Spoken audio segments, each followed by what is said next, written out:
Hey everybody. Today I want to give you guys a quick message related to building out cash flow plans for your business.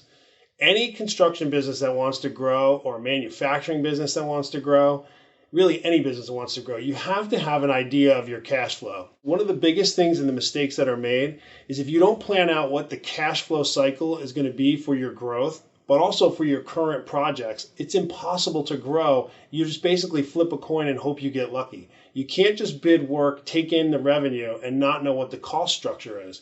And of course, you're going to put a bid to that project. You're going to build your cost of goods sold into it and your labor.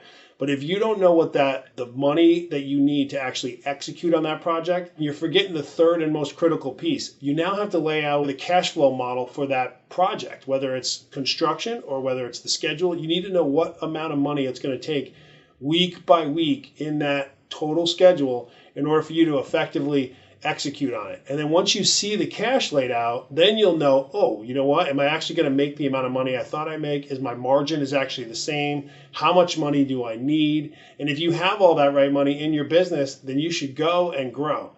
But if you don't, you need a financing source somewhere. But you have to do those three things: bid the project correctly or the work, build a schedule to be able to execute on it, and then the third and most critical piece you got to do, which is build the cash flow needs across that same schedule so you can see what you're going to do, how you're going to do it, not only for your current business of where you're starting from, but what it's going to cost you to get to where you want to go. And you got to do it project by project, contract by contract, and you have to start with where you are now. I hope this helps you all. There's a blog post with some free cash flow schedules and free cash flow spreadsheets that we're going to share with you guys for free. I hope this helps. Everyone have a great day. Thank you.